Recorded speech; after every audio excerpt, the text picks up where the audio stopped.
Terve! Se on syksy tullut. Kullankaivu on lopetettu ja pakkasöitä riittää. Ensi lumi on satanut maahan tuossa toissapäivänä, kun se oli, vai eilen aamulla, kun se oli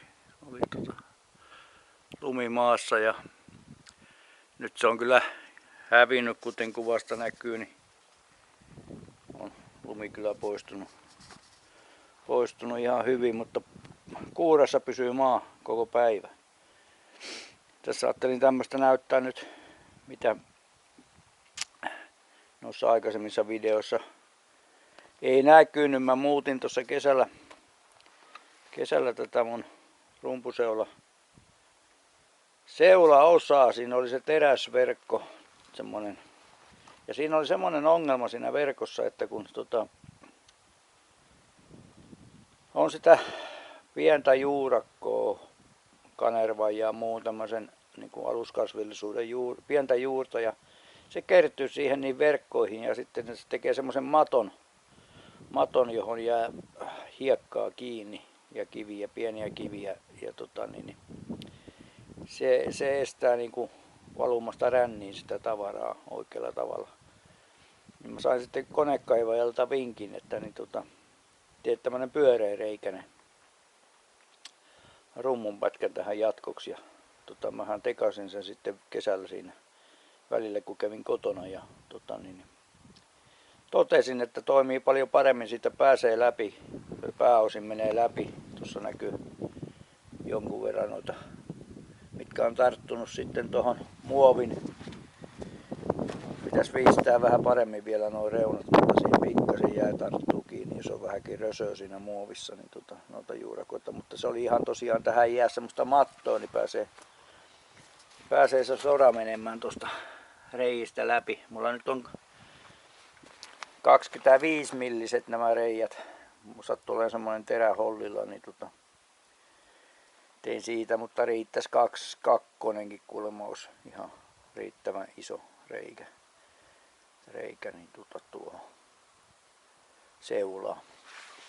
Sitten mulla on mulla on nyt tarkoitus tehdä vähän muutoksia muutenkin tähän talven aikana. Rakentaa itse asiassa kokonaan uusi. Mulla on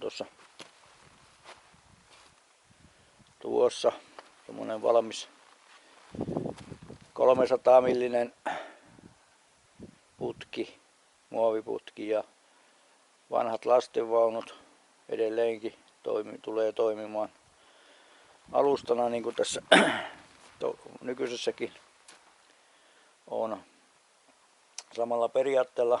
Tosin nyt tulee vähän pitempi rumpuputki, ja mä tein keskelle tuohon sen seulaosuuden poraan, ja sivukivet menevät sitten siitä, jatkavat matkaa tuonne päähän sitten, että vähän ehkä lyhennän putkea, ei ihan noin pitkä tarvi olla, mutta ja sitten samalla levitän vähän akselia tuossa, vaunun akselia, että se tulee sitten tasapainoisemmin tuohon päälle, ja laitan keskeltä lähtemään suppilon, josta menee ränniin tavara sitten. Mutta sitä tulee varmaan sitten tehtyä näytettyä jonkunlainen videonpätkä sitten, kun se on ehkä saanut valmiiksi, tai ensi kesänä, jos se on valmis. Ja sitten sen lisäksi mulla on Peltonin pyörä hankittuna, mutta en kerennyt tälle kesälle saada sitä vielä tuohon nykyisenkään liitettyä, niin se olisi tarkoitus laittaa pyörittämään tätä rumpua sitten.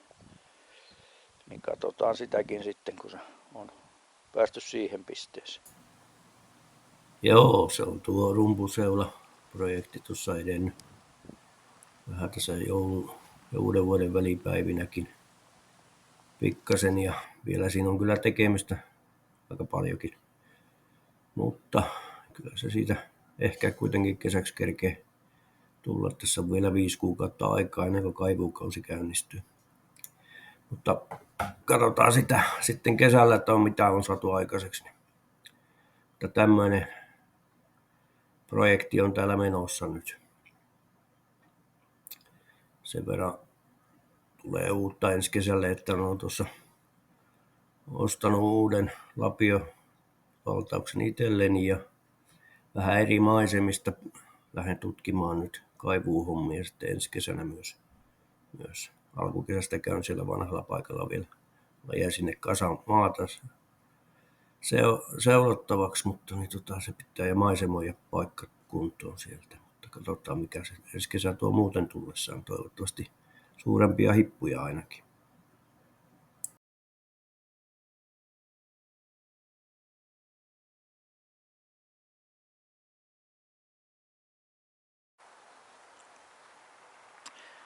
Joo, tämmönen homma. Joku tuossa kyseli kesällä, kun olin tuolla kullanhuuhdonta hommissa, niin että minkälainen tuo kärry sulla on, millä minä kuljetan pumppua, kun mulla nyt voisin vähän esitellä tuota systeemiä, mikä mulla tässä on. Elikkäs tän näköinen systeemi. Mulla tulee toi pumppu tuohon alle. Hihinoilla on vaan tommosella Viking Line kaljalaatikko hihinoja nuo, mutta se nyt varmasti käy mikä muu tahansa kiristinremmi siihen, taikka sitten mahdollisesti voisi koukutkin tehdä tänne esimerkiksi etupäähän koukuilla kiinni ja takapäästä sitten vaan hihnalla kiristää se ylös. Ja tää nyt on tehty semmoisella systeemillä, eli tuossa on tommonen polkupyörän rengas eturatas laitettu tuohon ja niin siinä on niinku vanhoista kottikärryistä tommoset mutkat laitettu tuohon ja jatkettu sitten. Tää on niinku kierrätysteemalla tämäkin systeemi, niin kuin lähinnä kaikki muutkin mulla on ollut. Niin trampoliinin turvaverkon noi putket on tuohon laitettu jatkoksi sitten tuohon kottikärryn noiden osien. Ja sitten tässä on tommonen turkkilevy, alumiinilevy tuossa välissä ja sitten on sitä kottikärrystä hyödynnetty nuo sarvet myöskin tähän yläpuolelle. Mä saan tähän yläpuolelle sitten laittaa letkuja tai muuta tavaraa siinä samalla kun mä kannan tai työnnän menemään tätä tavaraa. Ja se tässä on niinku etuna kottikärryihin verrattuna. Tää nyt on purettavissa. Eli tässä on nyt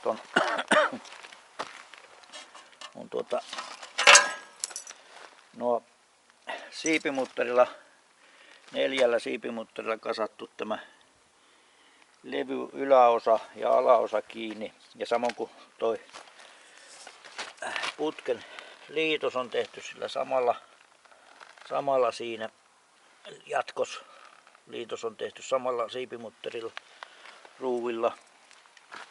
Ja nyt tämän saa purettua niin kuin osiin sitten kuljetusta varten autoon kun lastaa. Niin tämä ei vie paljon tilaa autossa. Ja tämä idea on vähän niin kuin lainattu. Se oli Rönkön nelosilla oli joku. On tästä jo varmaan 50 vuotta ainakin aikaa. Oli yksi kaveri, jolla oli vähän samantyyppiset kärryt, oli itse tehnyt ja se työnti matkailuautoon. Sitten ne vaan otti pyörän irti ja pukkasi ne varret matkailuautoon ja se oli siinä sitten meni pieneen tilaan ja helposti koottavat ja niin oli sanomassa sitä että tämä kottikärryihin verrattuna kun on tämmöinen iso rengas niin maasto-ominaisuudet on paljon paremmat kuin siinä kottikärryssä. Ja sen takia sitten tuo pumppu vielä tuonne aiseen alapuolelle, että painopiste on mahdollisimman alhaalla verrattuna kottikärryyn, jossa kuorma on aina ylhäällä. Niin vaikeassakin maastossa, niin jos kompuroi tai muuta, niin ei käy isoa vahinkoa, kun se on aina lähellä maanpintaa kulkee tuo pumppu. Että semmonen tässä on niinku idea, mutta minä voisin näyttää teille tuosta vähän, että miten tämä kulkee, kun minä saan tuon kameran tuohon jalustaan. Ja sitten näytän vielä, että miten kun tämä purkaa osiksi, että minkälainen se on sitten.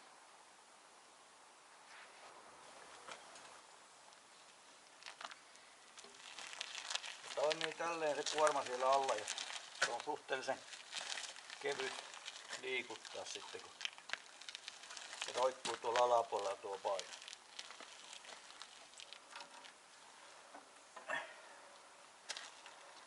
Ja jos haluaa, niin tässäkin on jarrulevy tuossa pyörässä, niin alamäkiä jos on paljon, niin laittaa jarru satulan tuohon ja kahvan mistä puristaa, niin voi jarrutellakin alaspäin mennessä tai ylöspäin samoin, jos voimat loppuu, niin voi pitää huilia.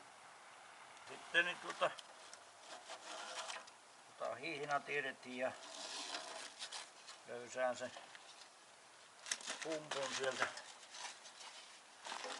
pois.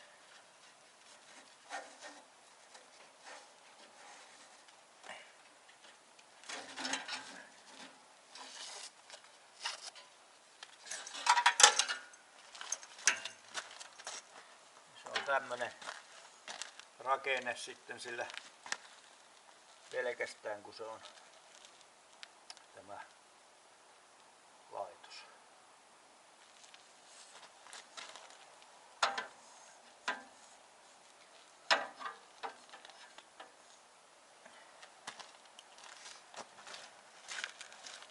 Sitten puran pyörä irti.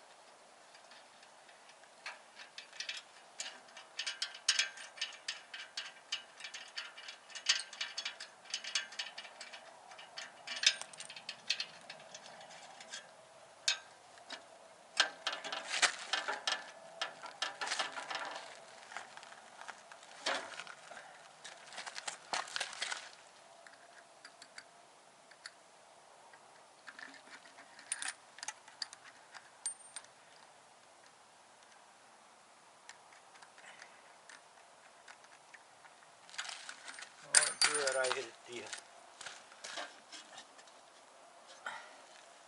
siipimuttarit jos lähtee auki, niin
noin. Sitten tässä mulla on vielä nämäkin siipimutterilla, jos tämä haluaa purkaa, mutta mulla ei ollut tarvetta purkaa. Ja nämä aisatkin voi kuljettaa, jos mahtuu autossa menemään, ettei ota näitä jatkoksia pois. Taikka sitten purkaa, niin kuin tässä on tämä toinen tuossa vieressä. Se on jatkoskin otettu pois, niin menee pieneen tilaan, että suurin yksittäinen kappale on sitten toi rengas siinä. Ja tämmönen kärry tämä on. Elikkä tämmöisissä osissa se menee tosiaan ja se ei paljon vaadi tilaa sitten tämä laitos. Että semmonen laitos tuo kärry on ja siitä saa ottaa vinkkiä itse kukin, joka haluaa helpottaa sitä kuljettamista, koska sitä aina riittää kuitenkin tuonne kaivuupaikalle ja maastot vaihtelee huomattavasti, niin tommonen isorenkainen kärry on kyllä tosiaan kätevä sinne että semmonen.